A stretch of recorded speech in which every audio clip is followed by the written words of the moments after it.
કર્ણાટકના યાદગીર જિલ્લાના માલદાર ગામમાંથી મહાત્મા ગાંધી રાષ્ટ્રીય ગ્રામીણ રોજગાર ગેરંટી અધિનિયમ એટલે કે મનરેગા હેઠળ વેતન કૌભાંડનો એક ચોંકાવનારો કિસ્સો સામે આવ્યો છે। અહીં કેટલાક પુરુષ મજૂરો સાડી પહેરીને મહિલાઓના નામે કામ કરી રહ્યા હતા। ત્યારે શું છે સમગ્ર મામલો, જાણો આ અહેવાલમાં। આ છેતરપિંડી ડ્રેન ઊંડા કરવાના પ્રોજેક્ટ દરમિયાન ત્યારે પ્રકાશમાં આવી જ્યારે કેટલીક તસવીરો સોશિયલ મીડિયા પર વાયરલ થઈ। આમાં પુરુષો સાડી પહેરીને કામ કરતા જોવા મળ્યા હતા। આ કામ મલ્લાર ગામના ખેડૂત નિગાપ્પા પૂજારીના ખેતરમાં ચાલી રહ્યું હતું અને પ્રોજેક્ટનો કુલ ખર્ચ 3 લાખ હોવાનું કહેવાય છે।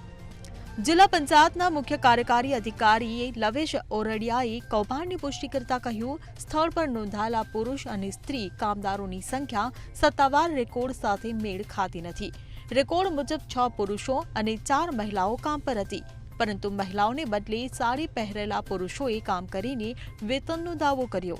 આ કૌભાંડની યોજના વિરેશ નામના બિયરફૂટ ટેકનિશિયન દ્વારા બનાવવામાં આવી હતી, જે પંચાયત વિભાગ સાથે કરાર પર કામ કરતો હતો। તેમને તાત્કાલિક અસરથી સસ્પેન્ડ કરવામાં આવ્યા છે।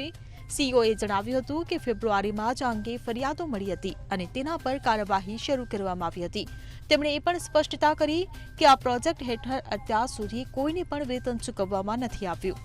આ અંગે વધુ તપાસ કરતા જાણવા મળ્યું હતું કે નેશનલ મોબાઈલ મોનિટરિંગ સોફ્ટવેર એપની મદદથી આ હેરાફેરી કરવામાં આવી હતી, જેમાં નકલી ફોટોગ્રાફ્સ અપલોડ કરીને વાસ્તવિક મજૂરોની જગ્યાએ ખોટા લોકોને હાજર દર્શાવવામાં આવ્યા હતા, જેથી મહિલાઓના નામે નકલી મજૂરી ચૂકવી શકાય। આ ઘટના બાદ સ્થાનિક મહિલા મજૂરોમાં ભારે રોષ ફેલાયો છે। તેઓને તેમની મહેનત અને અધિકારો સાથે દગો ગણાવ્યો છે। મહિલાઓએ કહ્યું કે આ મનરેગા જેવી ગ્રામીણ રોજગાર યોજનાનો દુરુપયોગ છે અને મહિલા કામદારોનું અપમાન છે। Bureau report CN24 news. હવે જુઓ દેશ દુનિયાની તમામ ખબરો તમારી આંગળીના ટેરવે। ઉઠાવો મોબાઈલ અને Google Play Store પરથી ડાઉનલોડ કરો અમારી CN24 ન્યૂઝ મોબાઈલ એપ।